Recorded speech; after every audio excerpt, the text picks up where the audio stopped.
Wonderful people, viewers and subscribers all over the world, greeting to you all. I welcome you all to this early Saturday morning broadcast. According to the Biafran news this morning, no empire exists forever, as no champion lives forever. Champion at one time or the other have to do what? Have to back out for other people to stand. And in conclusion or in conclude, it stands or it says that no one lives forever as long as this life is concerned. It's the one, if one door no close, another one no go open. So my people, make when I hear this Ubonga news, why I carry come for now. This message is being written by a Siaba Chibu in here. It's a Biafran reporter. Anyway, make when I hear the news in details. But before then, please, I would like you to share, comment, and make sure you keep subscribing to my channel. Make sure you also like it. Our campaign is still ongoing. I will not talk much because my heart is heavy and hardened because of the previous news I've just read to my people. So I'll just go straight to the reason why we are here. Because I feel like crying. I feel like crying for my people because we are finished. With this kind of people, as a traditional rulers in our communities, my dear, they are the one that is even selling all our youth to the police and DSS, calling them IPOPs, Biafrans, and the rest of them. Look at what is happening. Anyway, let us go straight to the reason why we are here. As long as the human race is concerned, there must be a strongest and indeed a weaker. Races and nations who wishes to become the strongest someday. In the same vein, so shall the stronger races wish and work so hard to retain that name. The strongest they can employ any machinery, they do the undoable to remain on this path. But this struggle for supremacy are mostly suffered by the weaker races who faces mental and physical defeat. Innocent lives have been lost. Innocent civilians massacred to their early graves just because of exploitation, power, and colonization. Many empires have risen to lead the world in the past. None of them ever dreamt of collapsing or to even lose their colonies. But eventually, they all collapsed to birth new nations, new civilizations, and new hope for humanity. According to what we are experiencing now, like the British Empire that ruled 50% of the global population in the 16th to 17th century, they suppressed and oppressed so many nations just to scare them from putting up a resistance against their hegemonic policies. They were lately forced to bow to the wails of freedom by the American War of Independence in 1783. Today, America has been able to achieve its great potential, which would have been rendered useless by the British Empire. The same way, this same British government created an evil empire in West Africa called Nigeria, for the sole purpose of to keep Africa down forever. Nigeria is a British imperial construct to retain natural resources like oil and gas that is flowing from the eastern region, Biafra, to Britain. Nigeria is a caricature designated by the British colonial criminals to rubbish the entire Africa continent. That is why they portray this evil enclave as the giant of Africa only on the pages of newspapers. As I would always say, the foundation of any establishment defines the purpose of the founder. You get the point now, eh? Nigeria was created by the British imperialists to serve solely their interests in Africa, and they are not willing to surrender to the wills of true freedom and democracy until Africans rise up and bend them to do so. Another follow. I hope you are following me. This news. I have a lot of things to learn from it too. The British, French, and other European and American governments who are relentlessly making Africa to her knees should bear in mind this very generation of IPOP and Mazi Nnamdi Kanu will never compromise our freedom. We will never relent and we will never surrender.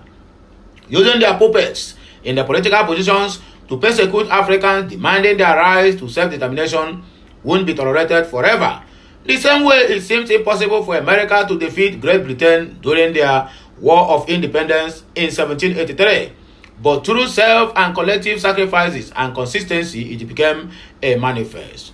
It is the same way this very generation of IPOP will do everything at our disposal to see to the collapse of the evil empire called Nigeria. We will break free and have our destinies in our hands.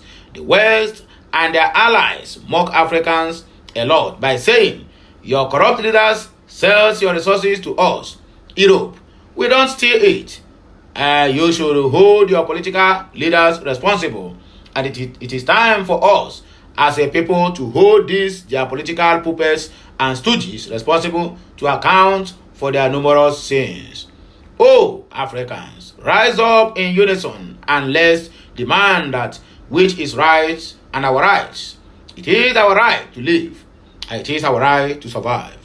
We must not afford to fail. Tighten your seatbelts to embrace the tough days ahead. Be part of this great black African revolution sweeping in. The Western lies and propaganda will never hold us back any longer. It is our collective destinies in our question, and we can't disappoint our upcoming generations. It is time we rise up to our feet. We demand for what is ours or what is right. The world should know that no amount of atomic energy could be able to weigh us down nor stop our agitation to be free in our ancestral lands. The time is now. Both Africa, Americans, and Africans around the globe must support motherland this night. So is at labor. So shall bells a new strength, new hope, and new nations that we stand to signify, great and dignify the black race everywhere in the world. Remain focused and determined to see the freedom of Africa and the freedom of Biafra. In the end of this victorious fight, those who made themselves willing tools to torment and inflict pain on fellow Africans will regret their actions and have themselves to blame. Nations rises and nations falls. It is time for the sun to rise in Africa and never dim her face on the black race again and forever. No evil empire is expected to exist forever, as nothing lasts forever except change and time. And this change is for the good of Africa while the time is ripe. And they follow me? Together, we say no to neo-imperialism movements in Africa under African Union. In fact, as it stands now, African Union may be dissolved if care is not taken comes 2024. ECOWAS have fallen for making the so-called Tulumbu the head of that organization, because even as it stands now, the same ECOWAS country itself don't even trust his decision or his laws. Anyway, let us proceed. May the God of our African ancestors, the gods of our land, the great Amadioha and Chukwukabiama continues to bless the great Africans and Africa.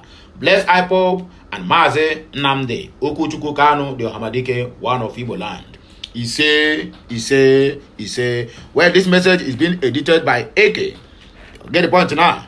So, my wonderful people, we have to take another reaction before we can be able to round up. How Obasanjo made me to step down for Buhari, according to Yerima. A former governor of Zamfara State, Ahmed Yerima, on Friday revealed how he was asked to drop his presidential ambition for Muhammadu Buhari before the 2007 elections. Yerima claimed that ex-president Olusegun Obasanjo begged the former military president Ibrahim Babangida to persuade him against running for the election. The former governor revealed this during a Channels TV program titled Inside Source, which was hosted by Laolu Akande, the former spokesperson of ex-Vice President Yemi Osinbajo. Speaking during the interview, Yerima said, before the ANPP's National Convention, the Arewa Consultative Forum agreed that Buhari should become the sole presidential candidate of the North and that other contestants in the region should step down. You see how the people play politics? You see how they play politics? But in the East, everybody will jump. I want to become, because everybody want to become a king. The former governor said he was approached by the forum to step down, adding that he told them that he would think about it. Yerima said he dropped his ambition after Babangida requested him to step down for Buhari. He said President Obasanjo made sure that he brought General Ibrahim Babangida, who is still alive, and begged him for me to step down. He was in PDP and I was in ANPP.